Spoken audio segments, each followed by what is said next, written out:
Maswerteng hapon po mga ka-STL. Narito na po ang mga numerong nanalo sa STL Rizal, STL Pampanga, STL Muntinlupa at STL Quezon ngayong hapong ito, May 10, 2026, 4 p.m. sa Enro Result.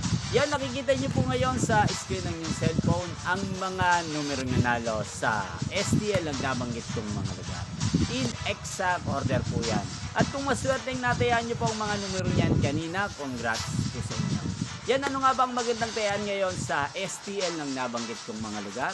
Para po sa akin, bet ko po ngayong araw na to ang numero G's at partneran na lang po siya natin ng number 23, 10 at 23. At ang pangalawang kombinasyon ay numero 12 at partneran natin siya ng 37. Yan, sana manalo po yan ngayong araw na to. Inyo pong napanood ang resulta ng STL Rizal, STL Pampanga, STL Muntinlupa at STL Quezon sa channel na to. Magkita-kita pong muli tayo mamaya sa third row ng STL ang nabanggit kong mga lugar.